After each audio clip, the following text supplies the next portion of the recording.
Hello friends, नमस्कार. मी भारत बापू सावळवडे, लढ्ढे education society Sangli संचलित Shrimati Akkatai नानानेजी high school Dattawad, तालुका शिरोळ, जिल्हा कोल्हापूर या ठिकाणी विज्ञान शिक्षक म्हणून कार्यरत आहे. माझ्या भारत सावळवडे सायन्स अकॅडमीमध्ये मी सर्वांचं स्वागत करतो. आणि आत्ताच्या या व्हिडिओमध्ये आपण NMMS परीक्षेच्या तयारीसाठी भाग क्रमांक 2 बनवलेला आहे, की ज्याच्यामध्ये शालेय क्षमता चाचणीसाठी वर्ष 19-20 मधील एक जुनी प्रश्नपत्रिका आपल्याला मिळालेली आहे. आणि या प्रश्नपत्रिकेमधील जे प्रश्न आहेत त्या प्रश्नांच्या संदर्भानं, त्यांच्या पर्यायांच्या संदर्भानं सर्व अँगलने विचार करणार आहोत. पाहूयात आपण प्रेझेंटेशन. 2019-20 या वर्षी जे प्रश्नपत्रिका आलेली आहे त्या प्रश्नपत्रिकेमधील पहिला प्रश्न आहे, प्रश्न क्रमांक 1. घनतेचे एकक SI पद्धतीमध्ये टिंब टिंब टिंब आहे. आता घनतेचं एकक, घनता म्हणजे डेन्सिटी, म्हणजेच मास डिवायडेड बाय व्हॉल्यूम.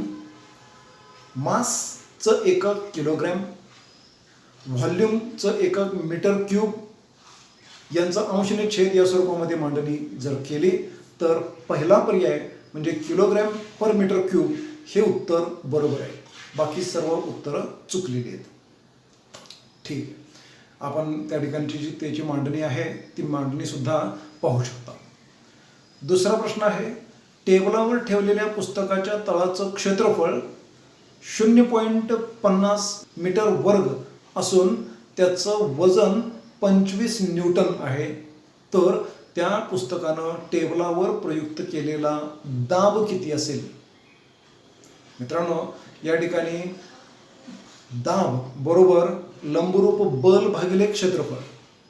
लंबरूप बल आहे 25 न्यूटन आणि क्षेत्रफळ आहे 0.5 मीटर वर्ग. दोन्हीकडं आपण जर 10ने गुणलं म्हणजे दशांश चिन्हामधून सुटका करून घेतली तर आपल्याला राशी मिळते 250 भागिले 5 म्हणजेच 50. काय आहेत हे? न्यूटन प्रति मीटर वर्ग. म्हणून आपल्याला या ठिकाणी बरोबर पर्याय आहे 50 न्यूटन प्रति मीटर वर्ग. हे उत्तर बरोबर आहे. तिसरा प्रश्न आहे, कोरडा विद्युत घट यामध्ये विद्युत अपघटनी म्हणून कोणत्या पदार्थांचा किंवा कोणत्या पदार्थाच्या ओल्या मिश्रणाचा लगदा वापरलेला असतो? तर या ठिकाणी बरोबर ऑप्शन आहे ZnCl2 आणि NH4Cl. बाकी सर्व विधानं थोडीशी वेगळ्या पद्धतीची आहेत, ते तिथं लागू होत नाही. ठीक. चौथा प्रश्न आहे, सूर्याच्या केंद्रामध्ये होणाऱ्या केंद्रकीय एकीकरण प्रक्रियेमध्ये हायड्रोजनच्या केंद्रकांचा संयोग होऊन हेलियमचं केंद्रक तयार होतं.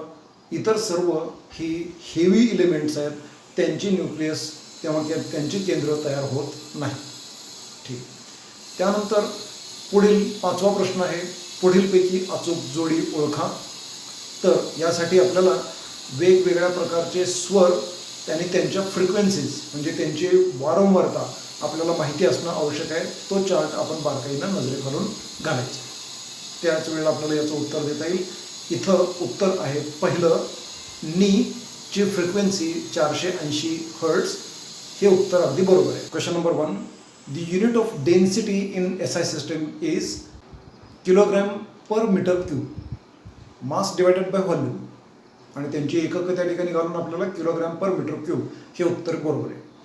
The area of the bottom of the book kept on a table is 0.5 metre square and weight is 25 Newton.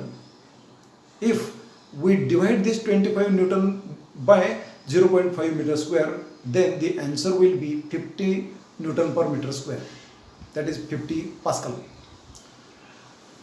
Which are the constituents in a wet pulp of the dry cell acting as electrolyte? Here option number 4 is the correct option. Question number 4 is, hydrogen nuclei combining together to form helium nuclei in the process of nuclear fusion reaction which is taking place inside the sun's nucleus. सूर्याच्या केंद्रामध्ये helium अणूंची निर्मिती होत असते. Next is question number 5. Find the correct pair from the followings in which all these musical notes are given and their frequencies are given. Here first option is the correct one. 6वा प्रश्न आहे, नादकाटा 20 सेकंदांमध्ये 10,000 वेळेला कंप पावतो, तर नादकाट्याच्या कंपनामुळे निर्माण होणाऱ्या ध्वनीची वारंवारता किती, असा प्रश्न आहे. 10,000 डिवायडेड बाय 20, त्यांचा जो भागाकार आहे तो येतो 500 हर्ट्झ, आणि म्हणून पर्याय क्रमांक 2 हे उत्तर बरोबर आहे. क्वेश्चन नंबर 7, बंकर्समध्ये भूपृष्ठभागाच्या खाली राहून भूपृष्ठावरील वस्तूंची टेहळणी करण्यासाठी कॅलिडोस्कोप पुन्हा वापरायचा. कॅलिडोस्कोप एक रंगीबेरंगी काचांचे तुकडे घालून आपल्याला डिझायनिंग मिळवता येतं. याच्यासाठी दुर्बीण म्हणजे लांबच्या वस्तू पाहण्यासाठी वापरली जाते, तिचा तिथं संबंध नाही आहे. म्हणजे खाली राहून वर पाहणं याचा तिथं संबंध नाही. सपाट आरसा फक्त रिफ्लेक्शन दाखवणार आहे, परंतु परिदर्शी मात्र आपल्याला आत बसून बाहेरच्या गोष्टी दाखवण्यासाठी उपयोगी ठरवणार आहे. म्हणजे periscope is the correct option. मित्रांनो, पुढील प्रश्न आहे, एक प्रकाश वर्ष हे अंतर किती? तर एक प्रकाश वर्ष म्हणजे काय, तर एका वर्षामध्ये प्रकाशानं कापलेलं अंतर. ते मोजायचं कसं आता, तर प्रकाश एका सेकंदामध्ये 3,00,000 किलोमीटर इतकं अंतर पार करत असतो. जर 3,00,000 किलोमीटर एका सेकंदामध्ये पार करत असेल, तर एका मिनिटामध्ये तो किती अंतर पार करेल? 3,00,000 किलोमीटर गुणिले 60 सेकंद. एका तासामध्ये किती करेल? त्याला 60 न गुणा. 24 तासामध्ये किती करेल? त्याला आपण पुन्हा 24 ने गुणा. आणि मग अशा वर्षभरामध्ये 365 दिवस, त्यावेळेला किती होईल? तर round about this factor will be, म्हणजे तर इथं आपल्याला हा अंक मिळेल. आता इथं हे जे सर्व शून्य आहेत, हे सर्व शून्य घालवण्यासाठी म्हणजे किती ठिकाणं आहेत बघा, डिजिट्स 1 2 3 4 5 6 7 8 9 10 11 12 13. आपण 9.5 गुणिले 10⁻12 हे उत्तर बरोबर धरायचं आहे. कारण या ठिकाणी अप्रॉक्सिमेटली आहे, इथं किंमत अजून थोडीशी वाढणार आहे, कारण 365 दिवसच फक्त असतात असं नाही आहे. आणखी त्या ठिकाणी काही अमाऊंट वाढते, कारण 4 वर्षांनी लीप इयर येणार आहे, त्याचा 1/4 डे पकडावं लागेल. आणि त्यामुळं या ठिकाणी 9.5 गुणिले 10⁻12 किलोमीटर हे अंतर योग्य होतं. Tuning fork vibrates 10,000 times per 20 seconds. Then the sound generated by the fork will have a frequency of 500 Hz. त्यांचा भागाकार करायचा आहे बस. त्यानंतर question number 7, here periscope will be the correct option to keep a watch on the ground from the underground bunker, and 1 light year distance is 9.5 into 10⁻12 kilometers. खालीलपैकी विसंगत राशी ओळखा. घनता, कालावधी, वस्तुमान आणि वेग. तर मित्रांनो, कालावधी, घनता, वेग, वस्तुमान यापैकी वेग ही सदिश राशी आहे, बाकी सर्व राशी या अदिश राशी आहेत. त्यानंतर 10वा प्रश्न आहे, निपरमॅग या चुंबकीय मिश्रणाचे घटक कोणते? तर याच्यामध्ये लोह, निकेल, ॲल्युमिनियम, टायटॅनियम हे घटक आहेत, त्यामुळे पहिला ऑप्शन बरोबर. आणि दुसरा जो आहे तो सुद्धा अल्लिको, हा सुद्धा चुंबकीय संमिश्रच आहे, परंतु त्याचं कंपोजिशन वेगळं आहे. प्रश्न 11वा पहा, उष्णतेच्या टिंबटिंबसाठी माध्यमाची आवश्यकता नसते. मग उष्णता प्रसारणाचे काही प्रकार आहेत आणि त्या प्रकारामध्ये प्रारण, वहन आणि अभिसरण. आता 1 by 1 या सगळ्या प्रक्रिया कोणत्या आहेत पहा. अभिसरण, तर अभिसरणामध्ये माध्यमाचे कणच हालचाल करतात. म्हणजे तो कणच म्हणजे उष्णता दिली की तो कण दुसरीकडे जातो, आपली उष्णता दुसऱ्याला देतो, पुन्हा ती वस्तू म्हणजे जे थंड वस्तू आहेत त्या जवळ येतात वगैरे या पद्धतीनं. म्हणजे इथं कन्व्हेक्शन होतं, अभिसरण होतं. इथं सरळ सरळ माध्यमाचे कणच फिरतात, त्यामुळं इथं माध्यमाची आवश्यकता आहे. प्रारण म्हणजे रेडिएशन, रेडिएशनमध्ये मात्र माध्यमांची आवश्यकता नाही. तर इथं without any medium heat is transferred आणि वहन ही मात्र एखादं मटेरियल आहे त्या मटेरियलच्या एका कणाकडून दुसऱ्याकडं दुसऱ्याकडून तिसऱ्याकडं असं सलग त्यांच्यामध्ये कंटिन्युटी आहे, तिथं कंडक्शन आहे म्हणजे माध्यम लागणार आहे. आणि मग मित्रांनो आपल्याला लक्षात येईलच की माध्यमाची आवश्यकता नसलेली गोष्ट कोणती? प्रारण, रेडिएशन्स. मित्रांनो 12वा प्रश्न आहे, एका प्रोटॉनचं वस्तुमान किती? तर त्याचं उत्तर आहे ऑप्शन क्रमांक 2 1.66 into 10⁻27 gram. Question number 9. From the following quantities, find out odd one out. Density, time, mass, velocity. Here velocity will be the different answer. What are the constituents of magnetic alloy Nipper bag? Option number 1. There is no need of medium for the radiation of heat. Radiation मध्ये medium ची आवश्यकता नाही आहे. Mass of one proton is 1.66 into 10⁻27 gram. मित्रांनो 13वा प्रश्न आहे, खाली दिलेल्या युरेनियम 235 च्या विखंडनामधून निर्माण होणारे जे पदार्थ आहेत ए आणि बी ते कोणते ते ओळखा. फार मित्रांनो इथं उत्तर आपल्या डोळ्यासमोर आहे, फक्त ते आपल्याला पाहता यायला पाहिजे, बस एवढंच आहे. इथं दिलेलंच आहे क्रिप्टॉन आणि बेरियम. आणि नसेल तरीसुद्धा ह्या गोष्टी आपण थोड्याशा लक्षात ठेवायच्याच आहेत. म्हणून क्रिप्टॉन आणि बेरियम हे 2 उपघटक तयार होतात, उपअणू तयार होतात, हे आपण लक्षात ठेवायचे. Okay, once again same question for English medium. If disintegration of uranium takes place, then krypton and barium are produced. मित्रांनो 14वा प्रश्न आहे, खालीलपैकी धातूचे इलेक्ट्रॉन संरूपण कोणते? मित्रांनो आपल्याला लक्षात घेणं आवश्यक आहे की धातू की जे इलेक्ट्रॉन डोनेट करतात, इलेक्ट्रॉन देतात, धातू जर इलेक्ट्रॉन देत असतील तर साहजिक आणि साधी गोष्ट आहे की त्यांची बाह्यतम कक्षेतली इलेक्ट्रॉनची संख्या 1 किंवा 2 किंवा 3 असली पाहिजे तर ती इलेक्ट्रॉन देऊ शकतील. त्यापेक्षा इलेक्ट्रॉनची संख्या जर जास्त झाली तर केंद्रातले प्रोटॉन आणि वाढलेल्या इलेक्ट्रॉन यांच्यामध्ये आकर्षण वाढतं आणि मग इलेक्ट्रॉन देण्याची प्रक्रिया बंद पडते. म्हणून अधातूंच्या मध्ये इलेक्ट्रॉन खेचून घेण्याची क्षमता आहे, पण धातूंमध्ये मात्र इलेक्ट्रॉन देण्याची क्षमता आहे. मग इलेक्ट्रॉन देण्याची क्षमता कुठं जास्त असेल? बाह्यतम कक्षेमधल्या इलेक्ट्रॉनची संख्या 1 किंवा 2 किंवा 3 असली पाहिजे. अशी परिस्थिती कुठे आहे पहा बघू. Option number 4. रासायनिक अभिक्रियेच्या वेळी आग काडी धरली, ती पेटते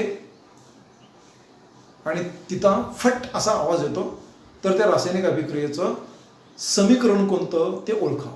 इथं अनेक वेगवेगळे दिले आहेत. पहिल्यामध्ये दुसऱ्यामध्ये गॅसेस तयार होतच नाही, इथं तयार होत आहेत परंतु ते खूप कमी प्रमाणात तयार होत आहेत.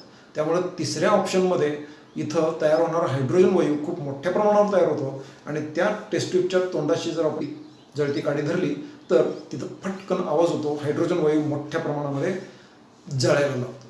16वा प्रश्न आहे, प्रकाश संश्लेषणाची अचूक प्रक्रिया ओळखा. हायड्रोलिसिस ऑफ सुक्रोज आहे.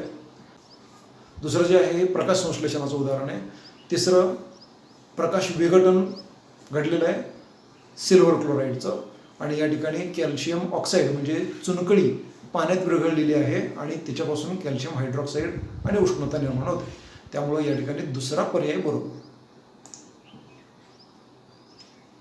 Same here, which of the following electronic configuration is of metal of 281? During the chemical reaction, the splinter burns and pop sound produced. Identify the correct chemical reaction.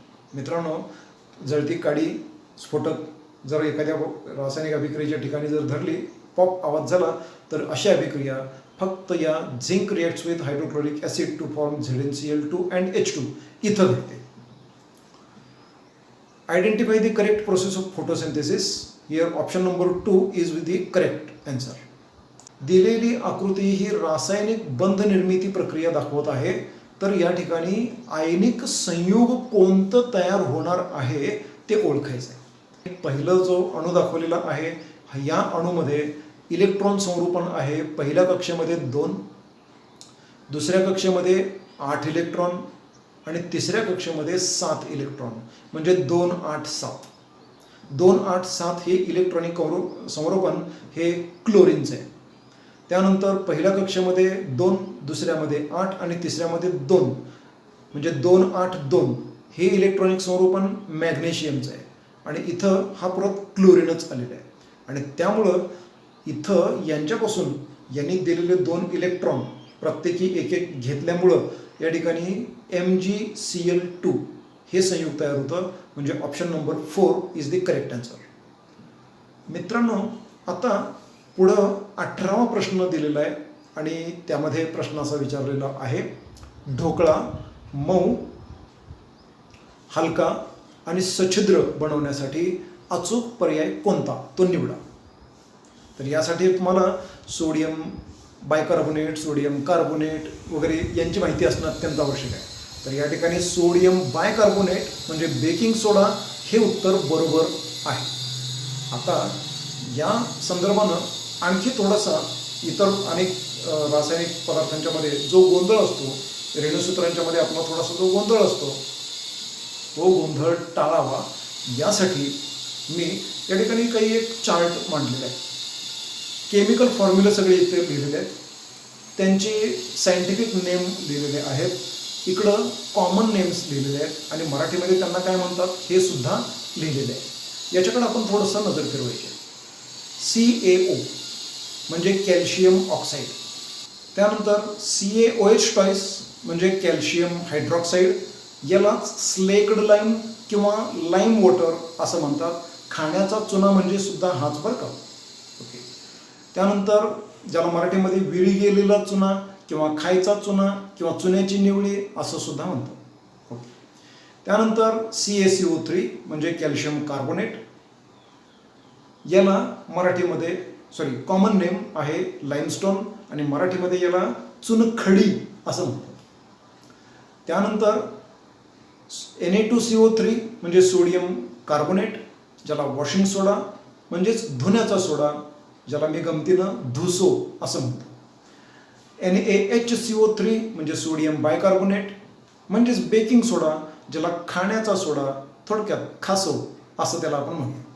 आणि त्यानंतर NaOH म्हणजे sodium hydroxide, याला caustic सोडा, कारण तो क्षरणकारी आहे, घातक आहे, म्हणून कॉस्टिक सोडा असं त्याला संबोधलं जातं. यांची ओळख आपल्याला असणं अत्यंत आवश्यक आहे. याच्याबद्दल आपण चर्चा केलेली आहे. This is the electronic configuration of chlorine, this is the electronic configuration of magnesium, this is of chlorine. Therefore now here MgCl2 will be the final answer. And here choose the correct alternative given below. Used to prepare dhokla, prepare a dhokla more fluffy and porous. This is the sodium bicarbonate. This will be the correct option. 19वा प्रश्न आहे, फसफसणाऱ्या शीतपेयांमध्ये टिंब टिंब टिंब आम्ल वापरतात. तर इथं दुसरं कोणतंही आम्ल नाही आहे, इथं कार्बोनिक आम्ल असतं. म्हणजे पाण्यामध्ये कार्बन डायऑक्साईड वायू जास्त दाबाने भरलेला असतो आणि त्याचंच तयार होतं कार्बोनिक आम्ल. ओके. कोणती रासायनिक प्रक्रिया क्षरणरोधक नाही? गॅल्वनायझेशन ही क्षरणरोधक आहे. लोखंडावर जस्ताचा थर दिला जातो, त्याला गॅल्वनायझेशन असं म्हणतात. कलही करणे, पितळेच्या भांड्यावर टिनिंग म्हणजे टिन कथिल त्याचा लेप दिला जातो, त्याला म्हणतो आपण कलहीकरण. पावडर कोटिंग हे सुद्धा क्षरणरोधक आहे. आणि क्षारयुक्तता म्हणजे क्षारयुक्त पाणी हे मात्र, ही परिस्थिती मात्र काही चांगली नाही आहे, ही क्षरणरोधक नाही. त्यामुळं चौथा पर्याय हे आपलं उत्तर बरोबर. LPG म्हणजे लिक्विफाईड पेट्रोलियम गॅस मध्ये प्रोपेन आणि ब्युटेन हे घटक असतात आणि त्यांचं प्रमाण 30-70 या प्रमाणामध्ये असतं. संतुलित रासायनिक समीकरणांचा अचूक संच ओळखा. यासाठी मित्रांनो आपल्या रासायनिक समीकरणं संतुलित करणं याच्याबद्दलचा चांगला अभ्यास होणं आवश्यक आहे. या ठिकाणी ऑप्शन क्रमांक A आणि C हे जे संच आहेत हे संच दोन्हीही बरोबर आहेत, म्हणून ऑप्शन क्रमांक 4 हे बरोबर. त्यानंतर 23वा प्रश्न आहे, टिंबटिंबमध्ये हरितद्रव्य नसल्यामुळे ती प्रकाश संश्लेषण करू शकत नाही. मित्रांनो, शेवाळ, निवडुंग, कमळ या सर्वांमध्ये हरितलवक आहे, तिथं प्रकाश संश्लेषण प्रक्रिया होते. परंतु बुरशी म्हणजे फंजाय यांच्यामध्ये मात्र फोटोसिंथेसिस किंवा प्रकाश संश्लेषण प्रक्रिया होत नाही. What is used in the aerated drinks? Carbonic acid. Which chemical process is not resisting corrosion? Here salination is not resisting the corrosion, it is causing the corrosion. Okay. LPG gas mainly consists of two components, propane and butane, and its ratio is 30:70. Identify the correct set of balanced chemical reaction. Option A and option C are correct one. Therefore, A and C both will form the option number 4. It is correct one. Photosynthesis is not possible in fungi because it doesn't have chlorophyll. खालील आकृतीमध्ये निदलपुंज हा घटक ओळखायला सांगितलेला आहे. निदलपुंज म्हणजेच calyx, आणि तो कॅलिक्स हा डी नी दाखवलेला आहे, त्यामुळे डी हा ऑप्शन बरोबर. Identify the calyx from the following diagram and that is D. खालीलपैकी कोणता आदिजीव मलेरिया किंवा हिवताप होण्यासाठी कारणीभूत आहे? प्लाझ्मोडियम व्हायवॅक्स हा जो आदिजीव आहे, हा आदिजीव हिवतापासाठी, मलेरियासाठी कारणीभूत आहे. एंटामिबा हिस्टोलिटिकामुळे अमिबायासिस हा आजार होतो. बाकी इतर सूक्ष्मजीवांच्याबद्दल थोड्या आणखी वेगळे मुद्दे आहेत. पॅरामेशियममुळे आजार होत नाही. 26 नंबरचा प्रश्न आहे, एड्स रोगाचं निदान करण्यासाठी रक्ताची कोणती चाचणी घेतली जाते? तर या ठिकाणी पहिला ऑप्शन आहे HCG, ह्युमन कोरियनिक गोनॅडोट्रॉफिन, की जी चाचणी म्हणजे कोरियनिक सॅक एक तयार होतो, आणि कोरियनिक सॅक तयार झाल्यानंतर त्याचं गोनॅडोट्रॉफिन जे निर्माण होतं संप्रेरक, ते तयार झालंय का हे पाहिलं की प्रेग्नन्सी डिटेक्ट करता येते, आणि म्हणून ही चाचणी प्रेग्नन्सीसाठी केली जाते. त्यानंतर Widal test, Widal test is for typhoid. त्यानंतर ELISA test, enzyme linked immunosorbent assay test, हा HIV साठी म्हणजे एड्ससाठी ही चाचणी केली जाते. त्यानंतर CBC म्हणजे कम्प्लीट ब्लड काउंट. याच्यामधून वेगवेगळे इतर घटक आपल्याला समजत असतात. त्यानंतर 27वा प्रश्न आहे, सूर्यापासून उत्सर्जित होणाऱ्या अतिनील किरणांपासून टिंबटिंब वायूचा थर पृथ्वीवरील सजीव सृष्टींचं संरक्षण करतो. ओझोन हे त्याचं उत्तर आहे. बाकी कोणतेही वायू अशा पद्धतीनं संरक्षण करत नाही. भूकंपाची नोंद घेणाऱ्या यंत्राला सेस्मोग्राफ असं म्हणतात. बाकी सगळ्या गोष्टी बायोग्राफ, त्याला काही अर्थ नाही आहे. ऑटोग्राफ म्हणजे सही. त्यानंतर फोटोग्राफ म्हणजे फोटो, छायाचित्र, त्यांचा काही संबंध नाही आहे. भूकंपाची नोंद करण्यासाठी सेस्मोग्राफ यंत्र महत्त्वाचं आहे. दृश्यकेंद्रिकी पेशींचा आकार हा 5 ते 100 मायक्रोमीटर. हा जो आकार आहे हा बॅक्टेरियांचा आहे, म्हणजे ज्याला आपण आदिकेंद्रिकी सजीव म्हणूया, हा सुद्धा आदिकेंद्रिकीचा आहे. आणि इथं हा नॅनोमीटरमध्ये आहे, हा सुद्धा व्हायरसचाच आकार असू शकतो. त्यामुळं दृश्यकेंद्रिकीसाठी आपल्याला ऑप्शन क्रमांक 2 बरोबर. सामान्यपणे निरोगी मानवाच्या हृदयाचे दर मिनिटाला किती ठोके पडतात? आपण सहज मोजायला हरकत नाही. घड्याळ लावा आणि साधारण या ठिकाणी हे जे मनगट आहे, या मनगटाच्या इथं 2 बोटं जर आपण ठेवली तर आर्टरी वर खाली होताना लागते. एकदा वर आणि खाली गेली म्हणजे एक ऑसिलेशन, म्हणजे एक नाडीचा ठोका असं मानलं जातं. तर हे 1 मिनिट पूर्ण होईपर्यंत मोजा, तर आपल्याला सरासरी तो आकडा येतो 72. मित्रांनो, पुन्हा या ठिकाणी option number 1 plasmodium vivax, here ELISA test, then here ozone gas, then here seismograph, here option number 2 that is 5 to 100 micrometers, and in case of this question number 30 it is 72, that is option number 4. 31वा प्रश्न आहे, A, B आणि O या रक्तगटांचा शोध टिंबटिंब यांनी लावला. तर त्याचं उत्तर आहे कार्ल लँडस्टीनर यांनी. डिकॅस्टोलो आणि स्टर्ली यांनी AB ब्लड ग्रुप सिस्टीमचा शोध लावलेला आहे. त्यानंतर कार्ल लिनियस यांनी classification of living organisms especially plant classification याचा अभ्यास केलेला आहे. आणि रॉबर्ट हार्डिंग विटेकर यांनी 5 किंगडम सिस्टीम ऑफ क्लासिफिकेशन पंचसृष्टी पद्धतीचं वर्गीकरण कसं करायचं याच्याबद्दलची मार्गदर्शक तत्व सांगितलेली आहे. 32वा प्रश्न आहे, भरतपूरचे अभयारण्य कशासाठी प्रसिद्ध आहे? तर ते पाणपक्ष्यांच्यासाठी प्रसिद्ध आहे, ॲक्वॅटिक बर्ड्स यांच्यासाठी प्रसिद्ध आहे. इतर ऑप्शन्स लागून नाही आहे. मग आता वाघासाठी काय प्रसिद्ध आहे? मध्य प्रदेशमध्ये बांधवगड, महाराष्ट्रामध्ये ताडोबा, राजस्थानमध्ये रणथंबोर, मध्य प्रदेश आणि महाराष्ट्राच्या दोन्हीमध्ये असणारे मेळघाट, त्यानंतर जिम कॉर्बेट या पद्धतीने. हरिणासाठी अनेक जंगलं आहेत, सागरेश्वर अभयारण्य आहे. त्यानंतर मायनी हे सुद्धा पाणपक्ष्यांसाठी प्रसिद्ध आहे.